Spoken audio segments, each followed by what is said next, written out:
Welcome to The Explainer. Today, we're going to tackle some of the biggest questions out there, all through the lens of macroeconomics.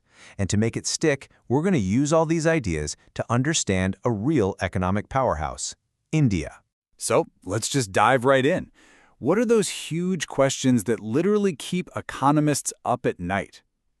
Things like, why are some countries super rich while others seem stuck in poverty? What on earth causes those gut-wrenching financial crises that we see all over the news? And, maybe the most important one of all, can our governments actually do anything to help?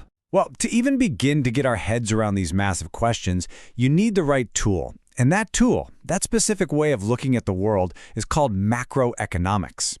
So what is it really? Simply put, macroeconomics is all about the big picture. Instead of, say, looking at one single company or just one market, it zooms way, way out to look at everything at once for a whole country. We're talking total growth, the unemployment rate, inflation, all the big ticket items that end up affecting every single one of us. Okay, so here's where it gets really interesting. For well over a century, there has been this huge debate raging about the best way to manage this big picture. It's a really fundamental disagreement about what actually makes an economy tick. On one side of this debate, you've got the ideas of Adam Smith. His whole thing was that when everyone just acts in their own self-interest, this sort of invisible hand guides the economy. And believe it or not, that actually leads to the best result for society as a whole. His basic message? Let the markets do their thing. And this really breaks down the two main schools of thought perfectly. On one side, you have the classical approach, inspired by Smith. It basically trusts that free markets are super efficient and will always fix themselves. But then, the Great Depression happened, and that just shattered this belief for a lot of people. That's when the Keynesian approach came along. It argued that, hey, sometimes prices and wages are sticky. They don't adjust quickly. Things don't always self-correct, and in those cases, the government absolutely must step in to fight huge problems like mass unemployment. So whether you're a hands-off classicals type or a more hands-on Keynesian, you need a way to figure out what the economy is even doing in the first place, right? I mean, you can't manage what you can't measure.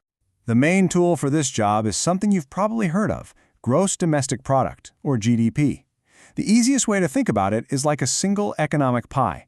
You can figure out how big that pie is in three different ways. You can add up the value of everything produced, that's the production approach, or you can add up all the income everyone earned from making it, all the wages, rents, and profits. Or you can just add up all the money that was spent on everything.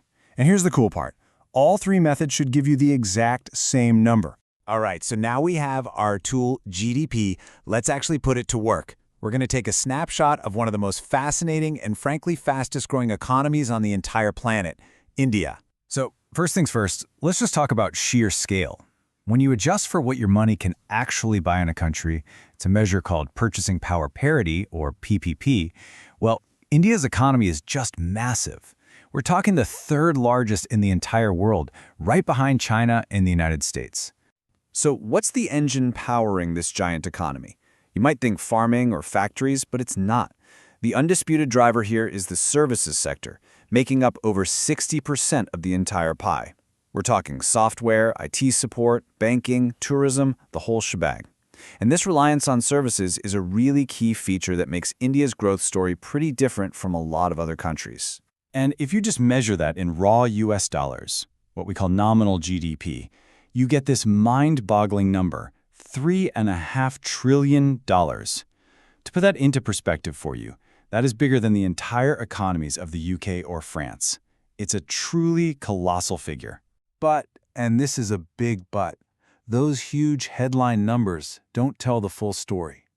Behind the scenes, India's policymakers are wrestling with some major challenges. For instance, a huge part of the economy is what we call informal, meaning it's untaxed, it's unregulated.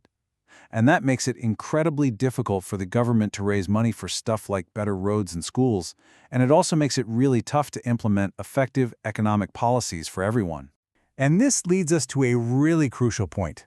While a single number like GDP is incredibly useful for giving us a quick snapshot, we have to ask ourselves, does it really show us the complete picture? You know, a lot of economists would argue that GDP has some pretty significant blind spots.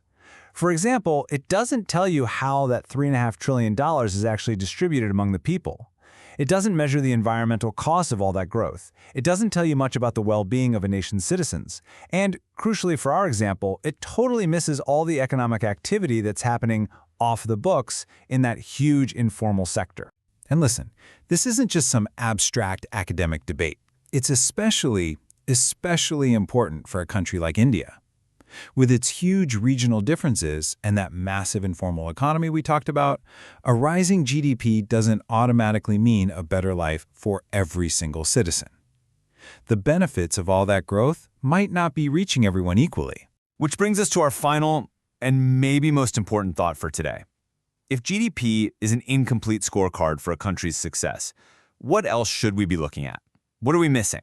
What combination of data could give us a truer, more complete understanding of a nation's economic health and, more importantly, the well-being of its people? That is the big question that's shaping the future of economics.